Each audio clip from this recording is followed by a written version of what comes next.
Hello students, today we are going to learn that Python pandas. What is pandas? So panda is a Python library that is used for data analysis. It offers data structures and operations for manipulating numerical tables and time series. It is an open source Python library. It has many features like it can read or write in many different data formats like integer, float, double. Okay, it can calculate in all the possible ways. It can easily select subset of data from bulky data sets.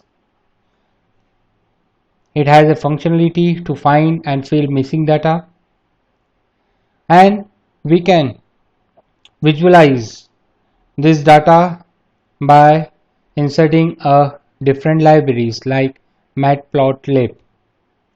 Okay, so these are the features of pandas. Now data structure in the pandas.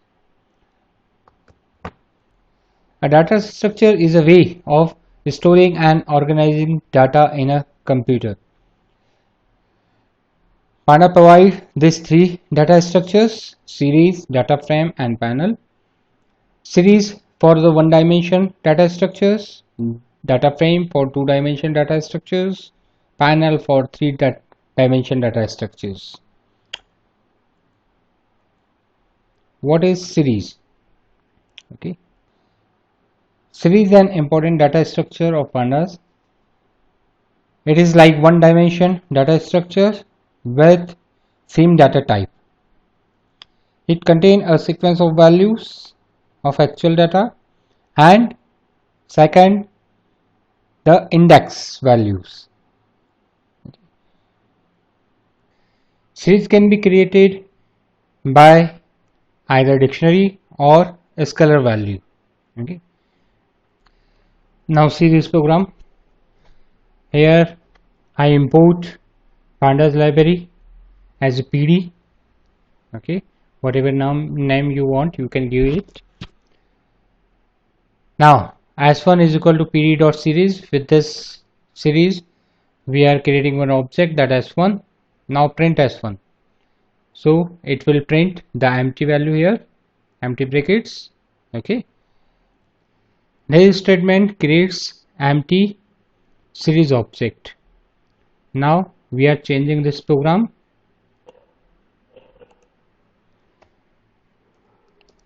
10, 20, 30, 40. Okay, I am passing one list and run. Now see here, this is our values in the s1 object: 10, 20, 30, 40. Okay, and these are the index automatically given by the system. Okay, now here I am changing this value like 30.5. okay, now run. Now look here, I am giving only here one value 30.5, but this whole data types is changed in the float. Before this that was int. Okay, 10, 20, 30, 40, but I gave one value that's 30.5, so automatically it changed the data type whole 10.0, 20.0, and the data type is float. Okay, so when you are giving a decimal value, then it's automatically generated in the float format. This is the one way. Okay, here that index is automatically generated here 0, 1, 2, 3. Okay, on the place of this, if suppose you want to assign your own index, then you can do it here, comma index is equal to. Now what's the index you want? I want suppose ABC, A, comma B, comma C, comma D. Okay, I am having here 4 values, so here I have to assign 4 indexes. Okay, now run it. Now look here, that index is changed ABCD. Okay, that is manually assigned. to my values. Okay, if you are not giving index, then it will generate it automatically, just like our previous output 0 1 2 3. Got it? Okay, take another program. Suppose in this, firstly I assign the values in the S1. After that, if suppose I want to assign the index, so for that purpose I will type S1 dot index is equal to what value I have to assign here, a comma b, or we can say a1. I'm changing this so you can easily identify the difference. A3, a4. Okay, I'm giving this index. Now run this. Now look here, a1, a2, a3, a4. Okay, so this index is assigned later. First I created the object with values, and after that on the next line I assign this index. Okay, so there are two ways. Either you may go in this format or you may assign on the same time, or third one, system will assign automatically. Okay, now what is the use of this index actually?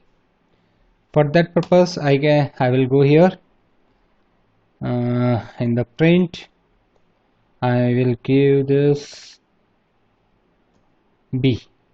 Okay, as one main bracket then b. Now run it, so it will print the value 20. Okay, on the b index, means the second index, the value is 20. Okay, I want to print a particular value. For that purpose I can use this index in the main bracket, inside the main bracket. Okay, if suppose I am not giving here index, okay, so system will assign automatically. At that time I will type here index. First I will print s1. Okay, and after that I am giving here print value at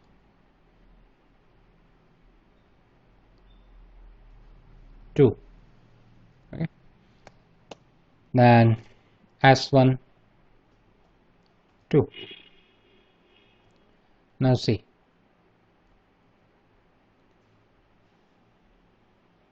that's the 30.5 on the second place. Okay, the index is 2. Here we give s1 2. So on the second index, that's the 30.5, and that's giving here. Okay, so with the help of index you can easily access your individual value. Okay, on the next example list, here I am using s1 1 comma 3. So what will the output? This. Okay, on the one index, that's the 20. Let's print 20. On the third index, that's 40. Okay, but here you have to use the double brackets, open and close. Okay, double man brackets. That's in the previous example we gave only a single bracket because we want to access a single value. Okay, like this. When I will run this, that's a 20 on the first index. Okay, so a single bracket I am giving here. Here I am giving 1 and 3, 2 elements. So here I am using two main brackets, 20 and 40. That will return.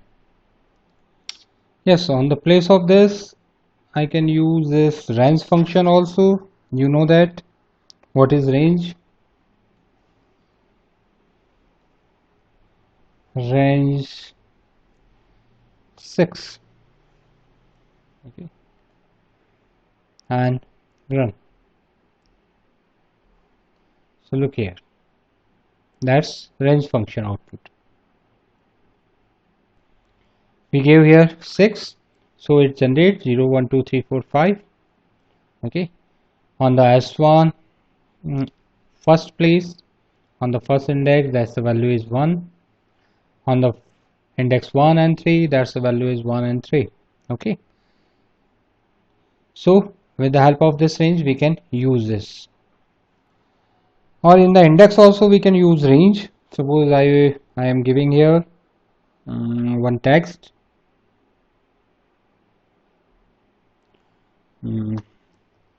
roll number.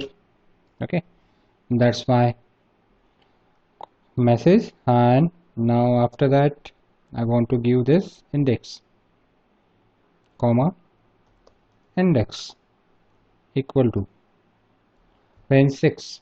Okay, now I am giving only a range 6 at this time. Now look here, what's the output? That's the index 0 1 2 3 4 5, and this is my constant message, roll number, roll number, roll number. Okay, and when I am printing this as 1, means on the index 1, that's it, print again roll number, and 1 and 3, this is 1 and 3. Okay, this is the output of your line number 5, and this is the output of your line number 4. Okay, that clear? So in this format we can create our series object. There are some other way also to create your series object that we will discuss in the next video.